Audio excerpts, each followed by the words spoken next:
Hello, City of Perris. I'm Stephen Hale, back after a brief hiatus, and I'm happy to be with you again here on the Weekly Update, coming to you from the Clarence Muse Center in Perris, California, and this is Perris TV. We begin today with an exciting piece of technology to benefit the residents of Perris. On Friday, August 7th, the Perris Information Technology Department launched a 360 virtual video tour series for various historical buildings and city landmarks. The Perris Information Technology Department has been looking for engaging mediums to keep residents involved with city correspondence, as residents adjust to the impending changes brought on by the COVID-19 global pandemic. The informative 360 virtual tours are brought to residents who may not have the luxury of leaving their homes and visiting these locations. The first installment of the 360 virtual tours was conducted at the main City Hall building. It covers some of the history of the building, which was built in 1932 and was originally the administration office of Perris High School. The next 360 video tour launches on Friday, August 14th, and will cover the Perris Valley Trail near Lake Perris. Future tours will feature Lake Perris as well as various city parks. The videos will only be available on the city's Facebook and YouTube pages, as they are the only viewing platforms to support the 360 technology. Residents can follow the city on Facebook at Perris Today or on YouTube at Perris TV. In our latest episode of the Weekly Update, we told you about testing sites where you can get checked for the novel coronavirus, COVID-19.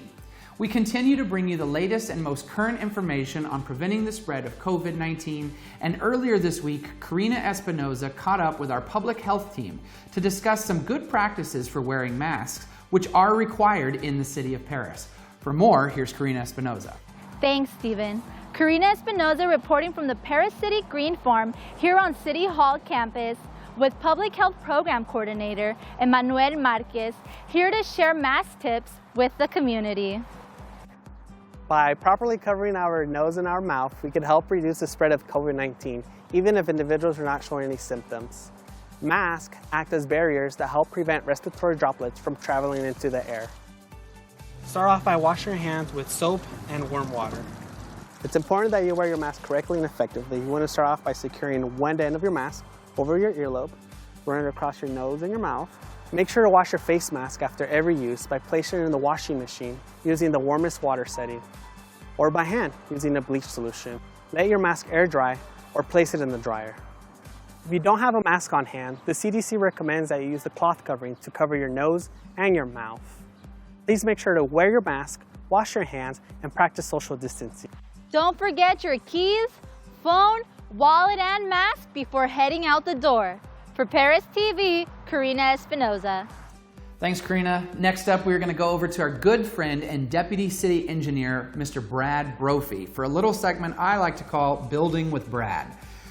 The City Engineering Department is responsible for many of the construction projects throughout the city, and Mr. Brophy is going to give us some updates on a new project happening here in Perris. Brad, what do you got for us today? Thanks, Stephen. One of the city's upcoming capital improvement projects involves traffic calming along C Street and 3rd Street. Construction for this project is scheduled to begin mid to late August, and we will be installing new crosswalks, flashing warning signs, solar-powered radar signs, and improved curb ramps. These upgrades will make the surrounding area safer for residents and students to walk to and from the nearby Metrolink station and St. James Catholic School. The next project I'd like to give an update on is the city's ongoing Nuevo Road Bridge reconstruction and widening project. This $10 million project has been making significant progress, and the new 6-lane roadway is still on track to be opened by the end of the year. Please contact the City Engineer's office at 951-943-6504 with any questions or concerns. Back to you, Stephen. Thanks, Brad. We look forward to those construction projects getting underway. And now for a look at your 5-day forecast, here's Karina Espinoza with the weather. Thanks, Stephen. Temperatures significantly warmer this week. Expect highs in the high 90s, climbing into the triple digits, with warm winds continuing to blow scattered clouds out of the northwest.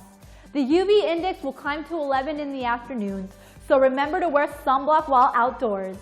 Back to you, Stephen. Thanks, Karina. Hey, before we leave you, we want to remind residents about the next Reels and Wheels event of the season.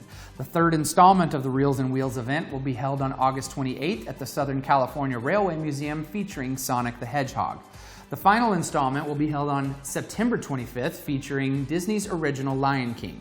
The cost to reserve a spot is $5, with the deposit being returned upon entry, along with a bag of cotton candy or popcorn while supplies last.